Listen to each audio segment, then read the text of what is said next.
إذا كنت من المتابعين الجدد اشترك الآن في القناة ليصلك الجديد بالضغط على الزر الأحمر أسفل القناة مع تفعيل الجرس، ولا تنسوا دعم المقطع بلايك. شكرا لكم جزيل الشكر.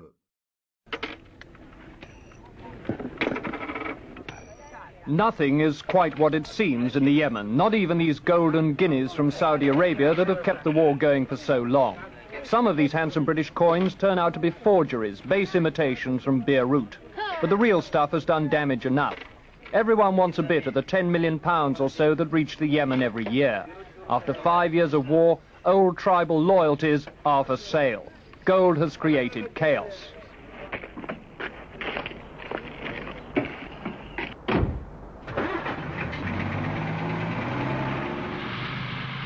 We had our own evidence of this as we drove south through the desert, where the sands of Saudi Arabia's empty quarter drift over Yemen's mountains.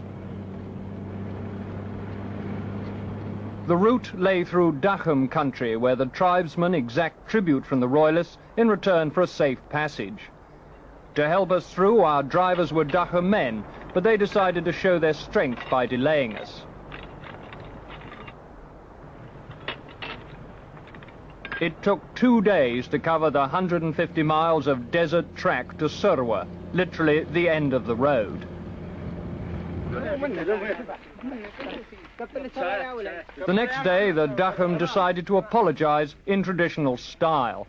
I had to borrow an automatic rifle to use in a complicated ceremony. What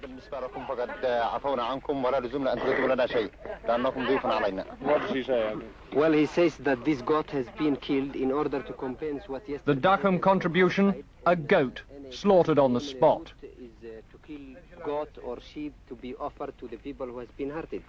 And we hope that you accept our apologies and to forgive us.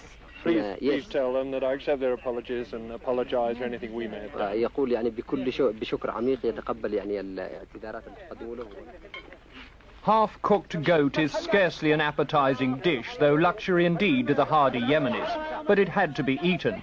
If we'd refused, our ghosts would have regarded their apology as rejected, and our return journey would have been in some jeopardy. Gallantly, we gulped it down in quantities which satisfied our hosts and left our digestions little the worse.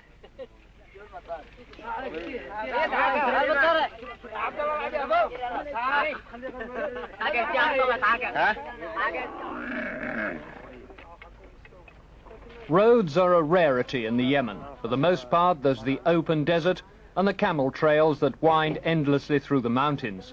It's hard enough to get the royalist supplies through. Camera equipment is even more of a problem. Bulky, heavy, and at the same time perilously fragile. Almost everything was damaged in some way during our trek.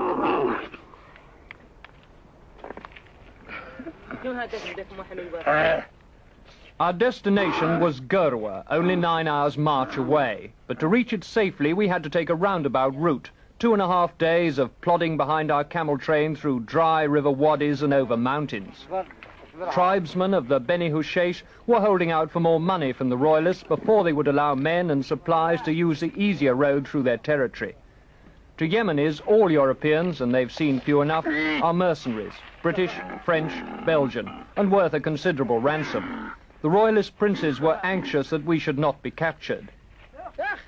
It's said that when the Egyptians first arrived in Yemen, they expected desert country which they'd have no trouble in occupying.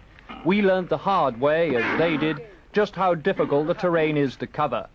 From the desert to the high plateau surrounding Sana'a, the enemy-occupied capital, was a laborious climb of 7,000 feet.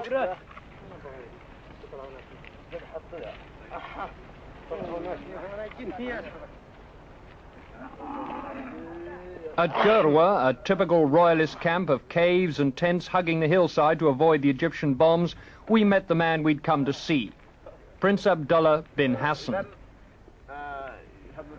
Abdullah's a fighter, but now his energies are more consumed in bargaining with dissident tribes than in harassing the Egyptians. He insisted that if the withdrawal of Egyptian forces meant that other Arab troops would take their place, he would never accept a ceasefire.